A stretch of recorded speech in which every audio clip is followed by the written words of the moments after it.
ईमान एक जिज्ञासु 7 साल की बच्ची थी जिसे कहानियाँ, रोमांच और सबसे ज्यादा अपने खिलौने पसंद थे। उसके कमरे में हर तरह के खिलौने थे, गुड़िया, टेडी बियर, गाड़ियाँ, ब्लॉक्स और बहुत कुछ। लेकिन ईमान को सबसे ज्यादा पसंद थी उसकी एक छोटी सी गुड़िया जिसका नाम मिनी था। मिनी उसकी सबसे अच्छी दोस्त थी जिसके साथ वह अपना ज्यादातर समय बिताती थी। एक रात ईमान ने मिनी को गले लगाया और सो गई, लेकिन उसे क्या पता था कि आज की रात उसकी जिंदगी का सबसे बड़ा रोमांचक सफर शुरू होने वाला है। आधी रात को ईमान की आंख खुली। उसने देखा कि मिनी उसके बिस्तर पर नहीं थी। वह घबरा गई और इधर उधर देखने लगी। अचानक उसकी नजर अलमारी के नीचे से झांकती एक चमकती हुई रोशनी पर पड़ी और धीरे से अलमारी के नीचे झांक कर देखा। वहाँ एक छोटा सा दरवाजा था जो झिलमिला रहा था। ईमान ने दरवाजा खोला और उसकी आंखें हैरानी से खुली की खुली रह गई। दरवाजे के पीछे एक नई दुनिया, एक ऐसी दुनिया जहाँ खिलौने जिंदा थे। ईमान हिचकिचाते हुए अंदर गई और जैसे ही उसने कदम रखा वह खुद भी एक खिलौना बन चुकी थी। अब वह भी मिनी जितनी छोटी थी। उसने चारों ओर देखा, टेडी बियर चल रहे थे, गुड़िया बातें कर रही थी और छोटी छोटी गाड़ियां अपने आप दौड़ रही थी। उसने मिनी को देखा जो घबराई हुई लग रही थी। ईमान दौड़कर उसके पास गई और बोली, मिनी, तुम यहाँ क्या कर रही हो?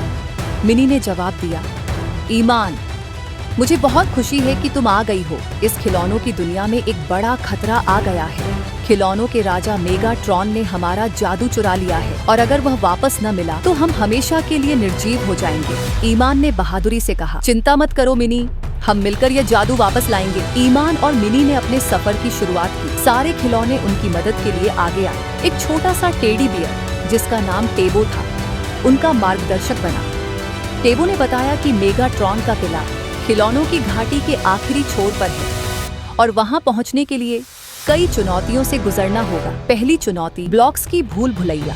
ये एक विशाल जगह थी जहां लगातार हिलती डुलती दीवारों से रास्ता बनता और मिटता रहता था। मेगाट्रॉन का किला जैसे ही वे आगे बढ़े, मेगाट्रॉन के सिपाही, रोबोट खिलौने उनके रास्ते में आ गए। लेकिन ईमान ने हार नहीं मानी। उसने अपने साथ लाए खिलौनों के हथियारों का उपयोग किया और मिनी व टेबो की मदद से इन सिपाहियों को हरा दिया। आखिरकार वे मेगाट्रॉन के किले तक पहुंच गए। मेगाट्रॉन एक विशाल और खतरनाक रोबोट खिलौना था जिसके पास एक चमकता हुआ क्रिस्टल था। यही वह जादू था जो उसने चुराया था। ईमान ने हिम्मत से कहा, मेगाट्रॉन, तुम्हें यह जादू वापस करना होगा। मेगाट्रॉन हंसा। मिनी ने मेगाट्रॉन का ध्यान भटकाया। ईमान ने सही समय पर क्रिस्टल छीन लिया। जैसे ही क्रिस्टल खिलौनों के पास आया, सभी खिलौनों में फिर से जान आ गई। खुशियों का जश्न।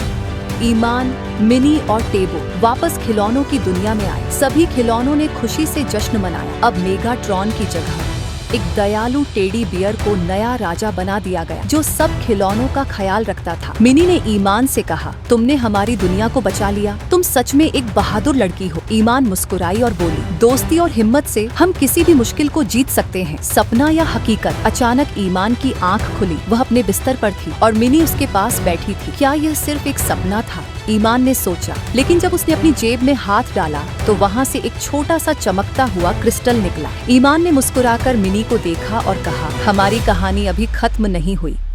और इसी तरह की और वीडियो देखने के लिए हमारे चैनल स्टोरी क्लब को सब्सक्राइब करें और बेल आइकन दबाएं।